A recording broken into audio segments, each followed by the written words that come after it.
इसके आगे का वीडियो हम आपको नहीं दिखा सकते क्योंकि वो इतना खौफनाक वीडियो है जो आपको डरा देगा। एक होनहार छात्रा, एक सुनहरा भविष्य उसने अपने लिए देखा था, लेकिन एक फोन कॉल आया और सब कुछ खत्म हो गया। नेपाल की काठमांडू से उड़ीसा के एक प्रतिष्ठित कॉलेज में पढ़ने आई 20 साल की प्रकृति की अचानक मौत ने हर किसी को झंझोर कर रख दिया।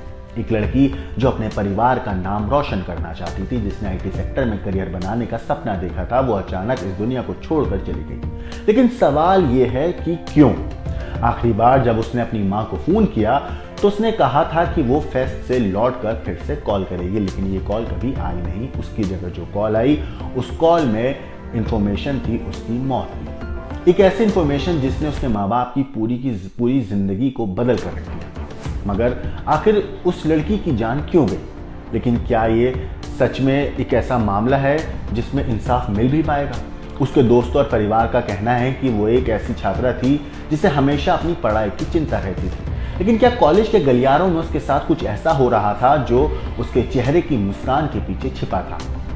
परिवार का दावा है कि उसने यूनिवर्सिटी प्रशासन को एक लड़के के दुर्व्यवहार की शिकायत दी थी, लेकिन प्रशासन ने कुछ नहीं किया। क्या ये एक इत्तेफाक था कि उसी लड़के को अब गिरफ्तार किया गया है? सवाल कई हैं। क्या प्रकृति किसी गहरी मानसिक तनाव में थी? क्या ये किसी खौफनाक साजिश का हिस्सा है? क्या कॉलेज प्रशासन की लापरवाही ने उसकी जान ली, या फिर कोई ऐसा राज है जो अब भी छिपाया जा रहा है? नेपाल से लेकर भारत तक ये मामला अब एक बड़ी बहस का मुद्दा बन गया है। नेपाल के छात्र विरोध कर रहे हैं, लेकिन क्या उन्हें इंसाफ मिलेगा? ये सिर्फ एक कहानी नहीं है, ये एक चेतावनी है उन तमाम छात्रों के लिए जो दूर दराज के इलाकों से बेहतर भविष्य की तलाश में बड़े शहरों और विदेशी संस्थाओं में पढ़ने आते हैं। कहानी अभी खत्म नहीं हुई क्योंकि सवाल अब भी जिंदा है और सच कभी ना कभी सामने आकर रहेगा। उड़ीसा के भुवनेश्वर के Kalinga institute of industrial technology के हॉस्टल में जिस लड़की की जान गई वो एक नेपाली छात्रा थी। उसके पिता ने संस्थान पर गंभीर आरोप लगाए हैं। उनका कहना है कि KIIT ने पड़ोसी देश के स्नातक छात्रों के साथ दुर्व्यवहार किया है। मरहूम छात्र के पिता सुनील ने मंगलवार सुबह भुवनेश्वर पहुंचे। यहाँ उनकी बेटी के शव का पोस्टमार्टम एम्स में कराया जाएगा।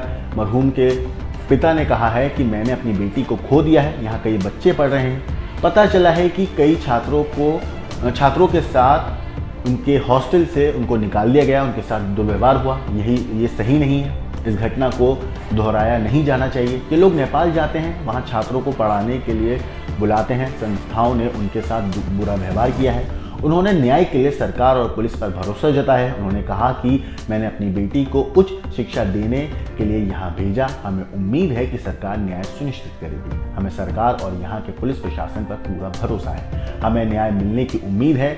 हमें नहीं पता कि ये घटना कैसे घटी। हमें सिर्फ कहा गया कि जल्दी आ जाओ और हम आ गए। हमें यहाँ आकर पता चला कि बेटी नहीं रही। इस घटना से पहले हमारी बात हुई थी, लेकिन वो उस वक्त बिल्कुल नॉर्मल थी। उसने कहा कि वो फेस्ट में जा रही है, इसके बाद आकर हमसे बात करेगी, लेकिन तब तक हमारी बच्ची चली गई।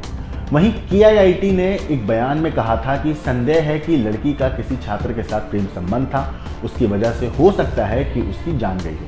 हालांकि बाद में संस्थान ने माफ़ी मांगते हुए कहा कि हमने जो भी कहा उसके लिए हम माफ़ी मांगते हैं। नेपाल के सभी छात्रों और लोगों के प्रति अपना प्यार स्नेह प्रकट करते हैं। हम उन्हें वापस आने की अपील करते हैं। दरअसल ये तब बयान आया था जब एक वीडियो वायरल हुआ था जिसमें KIIT की जो प्रोफेसर हैं वो कुछ छात्रों को, नेपाली छात्रों को काफ़ी कुछ गलत बातें बोल रही थी, जिसका काफ़ी विरोध हुआ। विरोध होने के बाद उन दोनों प्रोफेसर ने अपना बयान जारी करके कहा कि वो हम किसी की भावनाओं को ठेस नहीं पहुंचाना चाहते थे।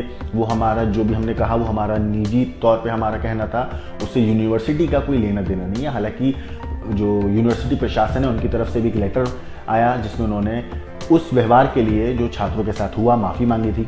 लेकिन इस पूरे मामले पर प्रकृति के पिता का क्या कहना है, एक बार आप उनकी बात सुनिए। तो घटना तो हो गया, बोलना तो दुखित में जो घटना हुआ वो दुखद है, तो नहीं होना चाहिए था।